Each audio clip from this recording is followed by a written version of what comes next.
प्रदेश के व्यवहारिक न्यायाधीश वर्ग 2 की परीक्षा 2019 मार्च के माह में आयोजित की गई थी। इस परीक्षा में मध्य प्रदेश सहित अन्य राज्यों के हजारों विद्यार्थी सम्मिलित हुए थे। परीक्षा के बाद 19 सवालों को लेकर कई सवाल खड़े हुए थे, जिसके बाद जबलपुर हाई कोर्ट में सुनवाई के बाद एक ऐतिहासिक फैसला लिया गया। मध्य प्रदेश में व्यवहारिक न्यायाधीश वर्ग 2 की परीक्षा कुछ माह पहले आयोजित की गई थी। परीक्षा के दौरान परीक्षा पत्र में 19 पत्रों को लेकर विद्यार्थियों द्वारा प्रश्न चिन्ह खड़े किए गए थे, जिसको लेकर विभिन्न विद्यार्थियों द्वारा अलग अलग बिंदुओं पर करीब 17 याचिका लगाई गई थी। इन सभी याचिकाओं को जबलपुर हाई कोर्ट द्वारा सुनवाई की गई थी, जिसमें वरिष्ठ अधिवक्ता रावेंद्र सिंह द्वारा मीडिया से चर्चा करते हुए बताया गया कि निशांत तिवारी द्वारा जबलपुर में यह याचिका दायर की गई थी कि व्यवहार न्यायाधीश वर्ग 2 की परीक्षा 2019 मार्च को आयोजित की गई थी।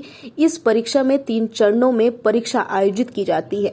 150 प्रश्न पत्र शामिल होते हैं। जब चयन सूची में कई छात्रों के सिलेक्शन नहीं हुए तो मॉडल उत्तर जारी किए गए, तो उसके बाद कई छात्रों द्वारा हाई कोर्ट में आपत्ति जाहिर की गई। उन आपत्तियों को एग्जाम समिति द्वारा दायर याचिकाओं के आधार पर कुछ प्रश्नों के उत्तर बदल लिए गए। जिसके प्रश्न सही नहीं थे उन्हें नहीं बदला गया। लगभग ऐसे 19 प्रश्नों में से कई प्रश्न गलत पाए गए।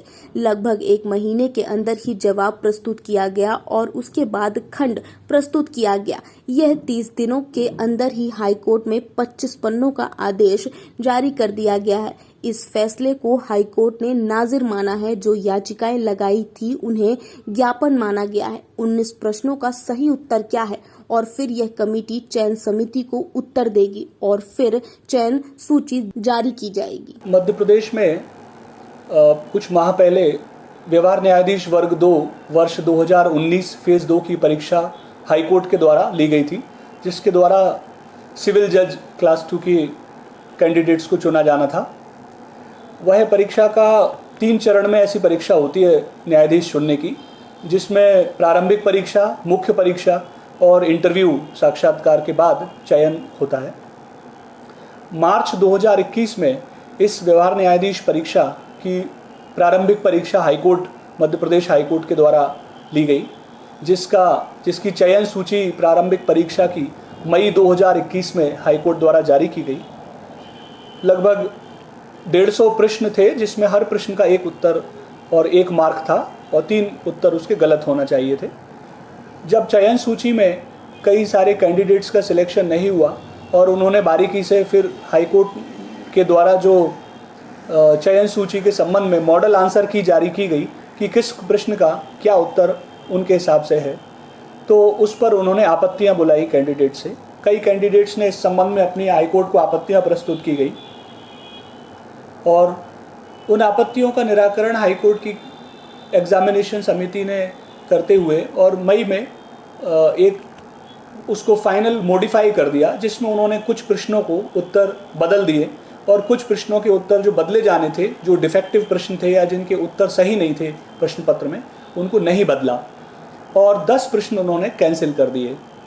तो इस तरह 3 कैटेगरी रही कुछ प्रश्नों की। लगभग 19 प्रश्न जो डिस्प्यूटेड रहे हैं कि 10 प्रश्न कैंसिल किए गए, लगभग 4 या 5 प्रश्न जो उनके उत्तर उन्होंने बदल दिए और 2-4 प्रश्न थे जिनके उत्तर बदलने थे पर नहीं बदले। तो इसको चैलेंज करते हुए, इस कृत्य को चैलेंज करते हुए, उसको चुनौती देते हुए हमारे पक्षकार ईशान तिवारी जो अधिवक्ता है धार जिले में, उन्होंने और ऐसे ही कई व्यक्तियों ने अलग अलग याचिकाएं दायर की मुख्य पीठ जबलपुर में और हाईकोर्ट के विरुद्ध हाईकोर्ट में ही यह याचिकाएं दायर की गई। गौरतलब यह है कि इसमें 1 महीने के कम समय में भी हाईकोर्ट के द्वारा याचिकाओं में जवाब प्रस्तुत किया गया, उस पर याचिकाकर्ताओं के द्वारा खंडन प्रस्तुत किया गया एवं उसकी अंतिम सुनवाई होकर अंतिम फैसला ये टोटल 30 दिन के अंतर्गत ही हो गया है। मुख्य रूप से हाईकोर्ट ने अपना फैसला 14 जुलाई को यानी कल पारित किया है, जो कि 25 पेज का विस्तृत फैसला है और उसको अप्रूव्ड फॉर रिपोर्टिंग किया है, जिसका मतलब है पूरे देश में कानून की किताबों में, जर्नल्स में उसे छापा जाएगा और उसको एक नज़ीर बनाया गया है इस तरह के मामलों में। हाईकोर्ट ने मुख्य रूप से याचिकाओं को निराकृत करते वक्त यह फैसला दिया है कि 19 जो प्रश्न जिनमें विवाद है उन प्रश्नों के संबंध में जो याचिकाएं लगाई गई है, उन याचिकाओं को ही ज्ञापन माना जाएगा। उनके साथ जो रेफरेंस मटेरियल लीगल बुक्स के लगाए गए हैं उनको ज्ञापन माना जाएगा।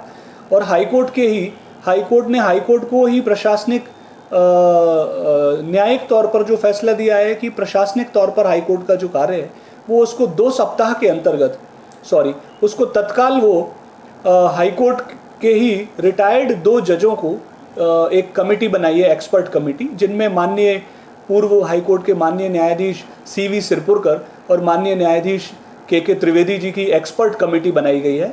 और वो दोनों पूर्व माननीय न्यायाधीशों की कमेटी इन याचिकाओं को ज्ञापन स्वरूप मानते हुए 2 सप्ताह में अपना अभिमत देंगे कि 19 प्रश्न उनका सही उत्तर क्या है, और उनके लीगल बुक्स और रेफरेंस के हिसाब से याचिकाओं को देखते हुए उनके साथ समर्थित दस्तावेज को अवलोकन करते हुए उनके सही उत्तर क्या होने चाहिए, यह देखकर वह 2 सप्ताह में अपना अभिमत प्रपोजल हाईकोर्ट की चयन समिति को देंगे।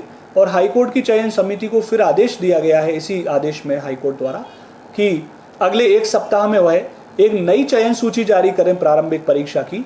और उसमें चयन सूची जारी करते वक्त यह ध्यान में रखा जाए कि जो मूल चयन सूची पहले इन्होंने मार्च में जारी की गई थी, उसमें आखिरी जो कैंडिडेट सिलेक्ट हुआ था, जिसका चयन हुआ था, अगर उसके जितने नंबर थे, अगर उसके उतने मिनिमम मार्क्स से ऊपर किसी के प्राप्तांक बढ़ते हैं इस एक्सरसाइज से, तो ऐसे समस्त कैंडिडेट्स को मुख्य परीक्षा में भाग लेने की अनुमति हाईकोर्ट द्वारा दी गई है।